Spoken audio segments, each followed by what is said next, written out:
안녕하세요. 써니TV의 써니 원장쌤입니다. 반갑습니다. 오늘은 제가 월급쟁이 재테크 상식사전이라는 책을 가지고 나왔습니다. 이 책에는요, 자, 꼼꼼하게 모으고 안전하게 불리는 비법 134가지나 담겨 있습니다. 돈이 모이는 금융, 카드 상품 42가지가 담겨 있고요. 불안한 미래에 날개를 달아줄 재테크 1등 책이라고 하네요. 회사 일이 바빠 재테크는 뒷전인 당신에게 돈은 건강해야 종잣돈도 독하게 모을 수 있다. 종잣돈 모으기 노하우와 예적금 펀드, 내 집 마련, 보험, 연금, 주식, 연말정산까지 모두 담겨 있는 아주 알찬 책이라고 생각을 합니다. 자, 우용표지음 길벗에서 2008년 나온 책인데요. 11년째 여전히 독자들에게 인기 있는 그런 책인 것 같습니다. 저도 이 책을 2번 읽었는데요. 2번 읽으면서 처음에는 한 3번 정도 읽었고, 이번에는 제가 리뷰하려고 한 4번 정도 읽었던 것 같습니다. 자세하게 조금 읽어봤는데요. 굉장히 유용한 그런 정보들이 많이 있습니다. 시간이 지났지만 그래도 여전히 인기 있는 그런 책이라서 제가 오늘 소개해 드리려고 합니다. 자, 여기에 제가 한번 읽어보겠습니다. 현재 생활에 충실하면서도 자신의 월급을 현명하게 관리해서 경제적 자유를 획득하라는 것이다. 그리고 그런 내용을 바쁜 월급쟁이들을 위해 어떻게 하면 좀 더 쉽고 친절하게 알려줄 것인지를 줄기차게 고민해왔다. 일하기에도 바빠 죽겠는데 재테크 책마저 골치 아프면 세상살이가 너무 힘들어지지 않겠는가. 이 책은 펀드, 금융상품, 내 집 마련, 보험, 주식에서 연말정산까지 월급쟁이가 재테크를 하는데 필요한 지식을 전부 정리해 놓았다고 자부한다. 처음 읽을 때는 어렵고 이해하기 힘든 내용도 있겠지만 포기하지 말고 부디 두고 책꽂이에 꽂아놓고 재테크에서 궁금한 내용이 생길 때마다 꺼내 읽기 바란다. 이 책을 통해 월급의 소중함을 깨닫고 회사에서는 능력을 인정받으면서 재테크 내공도 쌓아 제야의 숨은 재테크 고수로 등극나기 바란다 라고 적혀 있네요. 자, 투자 기왕 후회할 거 하고 보자. 수많은 상담을 하면서 느낀 것이다. 웬만큼 나쁜 상품에 투자하지 않는 이상 시간이 지나면서 제값을 받게 되고 가격도 올라 투자 수익을 얻을 수 있다는 것이다. 금융위기 때만 하더라도 주식시장을 끝을 모르는 추락이라고 표현했는데 불과 3년이 지나기 전에 매스컴에서 종합주가지수 장밋빛 자신감이라고 표현하게 되었다. 그때 투자했더라면 하고 아쉬워하기보다는 투자한 뒤 마음이 불안해도 인내하며 견뎌내니 열매를 얻었다는 쪽이 더 낫다. 투자는 해놓고도 후회하는 경우가 많다. 사실 투자를 시작하는 순간부터 마음이 복잡해진다. 부동산 주식이 내일이면 가격이 올라갈까 내려갈까 하며 노심초사하게 되고 어떤 사람은 나에게 투자를 잘했다고 하고 또 어떤 사람은 잘못했다고 하기도 하니 말이다. 여기에 더해 한국은행에서 금리를 올리겠다 또는 내리겠다고 하면 그것도 왠지 신경 쓰이니 말이다. 결혼도 마찬가지 아닌가. 결혼은 후회하는 것이 안 하고 후회하는 것보다 낫다는 어른들 말씀처럼 투자도 해놓고 후회하는 것이 안 하고 후회하는 것보다 나을 수 있다. 부디 좋은 사람 잘 만나서 결혼 잘 하듯 좋은 상품 잘 만나서 투자 잘하기 바란다 라고 머릿말에서 적어놓고 있네요. 자, 여기서 노후에 대해서 좀 이 필자가 적어놓은 게 있어서 제가 읽어보겠습니다. 멀고 멀었지만 노후는 결국 당신 이야기. 많은 전문가들이 세계 1위라는 한국의 고령화 속도를 이야기하면서 노후 준비와 재무 설계의 필요성을 목 놓아 외치고 있다. 그러나 아무리 설명해도 아직 젊고 건강한 당신에게는 그다지 피부에 와닿지 않을 것이다. 아직은 괜찮으니 조금 여유가 생기면 또는 나중에 나이 들면 준비하겠다고 생각하는 것도 당연하다.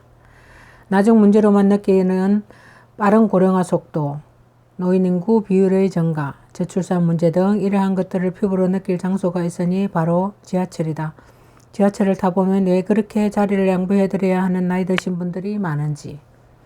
탑골공원의 등급 구분이라고 조금 등급을 구분해서 하는 내용이 있어서 제가 한번 읽어볼게요. 탑골공원에서의 장기를 두는 할아버지들은 세 부류로 나뉜다.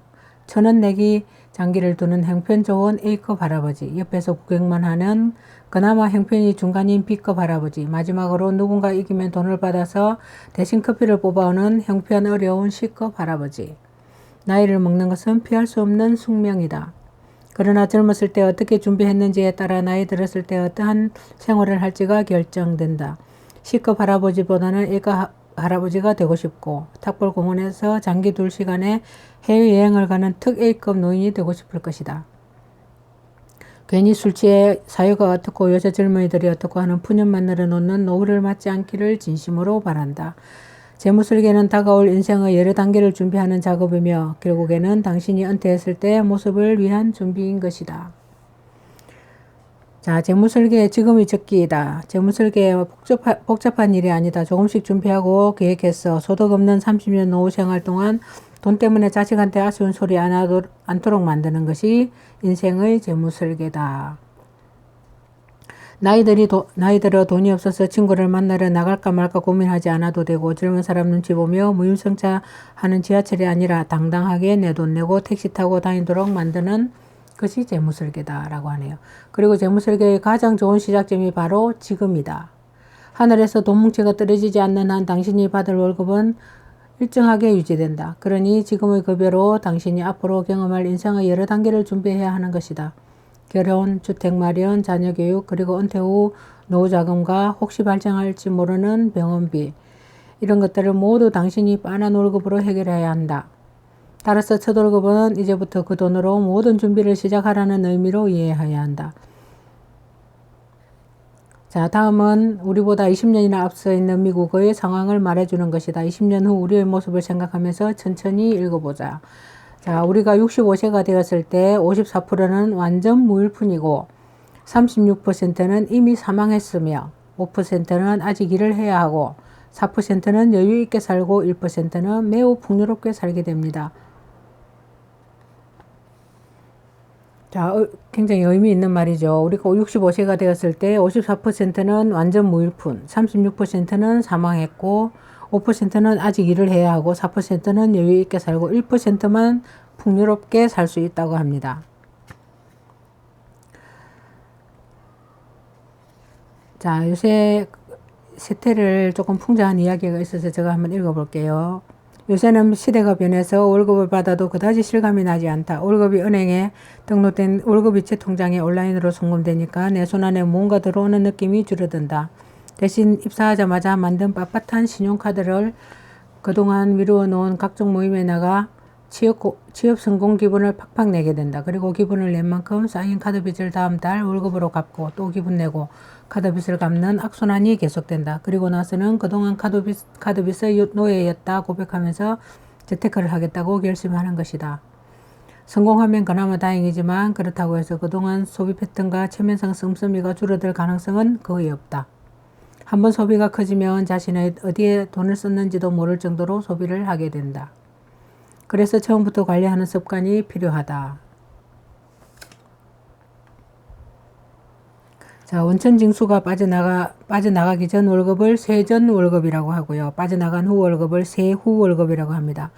자, 우리가 쓰는 그 모든 돈은 세후 월급이죠. 그래서 대출 받을 때 따지는 소득 기준은 당연히 세전 월급이다.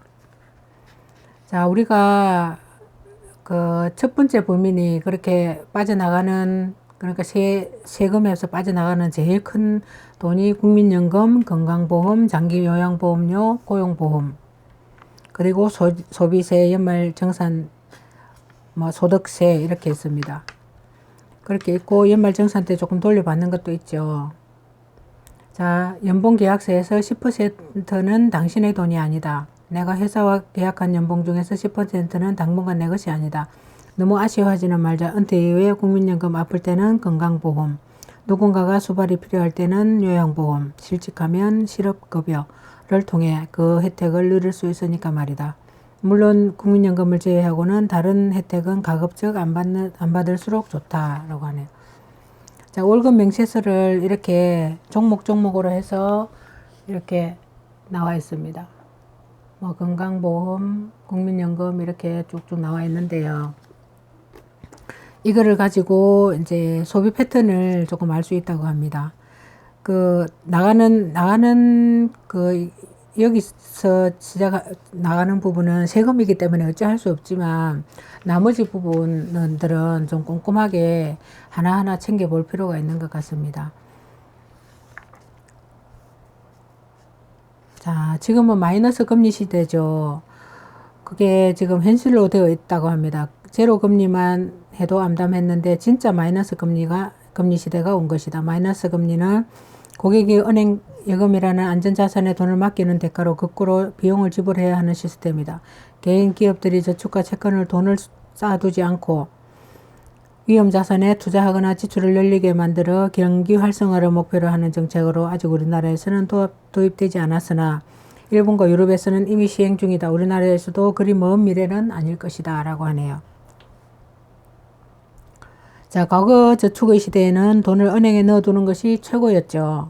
한 푼, 두 푼 모아서 은행에 돈을 넣으면 정해진 날짜에 정해진 이자가 꼬박꼬박 부르니 리스크도 없고 이자율이 높으니 목돈 만들기도 쉬웠습니다. 이렇듯 풍요로운 저축의 시대를 경험했기 때문에 부모님들은 지금도 자식들이 첫 월급을 받으면 저축부터 해야 된다고 강조합니다. 자, 저축만 해갖고는 부자가 될 수 없다고 하죠.